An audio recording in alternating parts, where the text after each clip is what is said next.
So I'd like to talk to you guys about torque, because it's actually quite easy.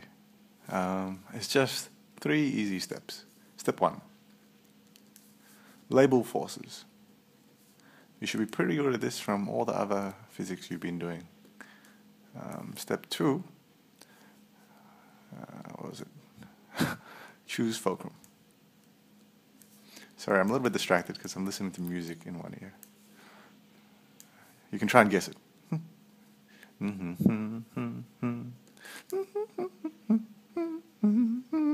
Yeah, that's enough of that. Choose fulcrum, and number 3, equate torque. Okay, back to business. So what do I mean by this? First, you have to label the forces, then you have to choose a fulcrum. And for all of you who don't know what a fulcrum is, that's like that little point which stays still. You have to choose a point that stays still. So say on if you're doing a seesaw,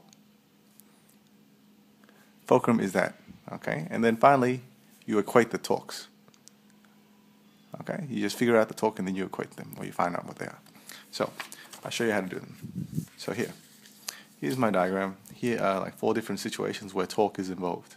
Torque is the act of balancing. Okay, well, how do these things balance? That's kind of what I'm saying. So if we look at this, label all the forces. There's going to be force up there. There's going to be force up there, and there's going to be force pushing it down of gravity. Okay, you can kind of see that. On the swing, there's going to be tension in both these ropes and this tension is going to pull it up. But this swing board, or whatever this platform, or where you sit on it, that's going to pull the swing down. Okay, for this, there's usually people sitting on it first, like aliens, but essentially we know each of them is going to push down. Okay, and we're going to find a way to balance that. So that those are all the forces there. There's a force up here. Finally, if you're playing Superman on one of your chairs or crates, okay, your legs are going to be pushing down, your head's going to be pushing down, and this crate is going to be pushing you up, making you fly. Yeah, so that's what we do for labeling forces. Now we have to choose a fulcrum. So this is a bit more complicated, but let's just say you can choose anywhere for now. And anywhere you choose, that force disappears. So if I chose a fulcrum here, all I'd have to worry about is the torque of this going down and the torque of this going up. This force disappears. I don't have to worry about it anymore. But if I chose a fulcrum over in the center, then I don't need to worry about the gravity. I just worry about these 2 torques. Okay? Same thing here. If I chose the torque over here, I only worry about this torque going down this way. I mean the fulcrum over here. I only worry about the torque going this way or the torque going that way. Fulcrum is just a fancy word for point that doesn't move. Okay? That's another way. I want to choose a point that's not going to move. So here, there's only one point we can choose really, because every other part moves. Okay? And finally, if we want to choose the fulcrum here, we could choose the legs. And we know the torque going up has to be the torque going down. Or we could choose the head, or we could choose that. We can choose anywhere.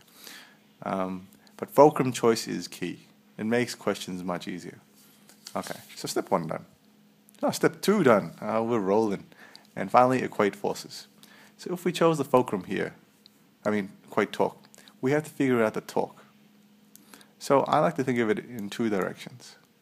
Okay, torque just goes in 2 directions. That's easy. If I'm looking at this gravitational force pulling me down, which direction is it pulling me in? It looks like that one. Because if it was to pull me through, it would keep making me go clockwise. So my clockwise torque equals this distance. Let's say it's 1 meter. 1 times gravity. mg. Now, we know it equals another force, another torque. I keep confusing the words. I blame the music.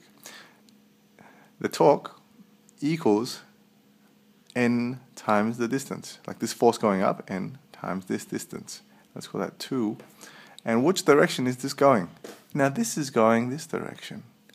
It looks like it's going anti-clockwise. You see? If you keep letting it go through. So that would be 2 times n. And therefore, 2n equals mg. Because we know it's still, the torque these 2 must cancel each other out. Okay? So we'll do that quickly for each of these. The torque going in this direction. Oh, I can draw it like that.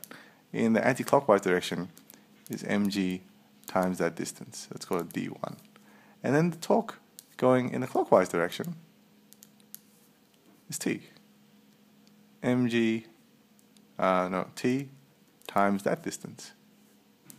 Because torque equals force times distance. I should have said that at the start.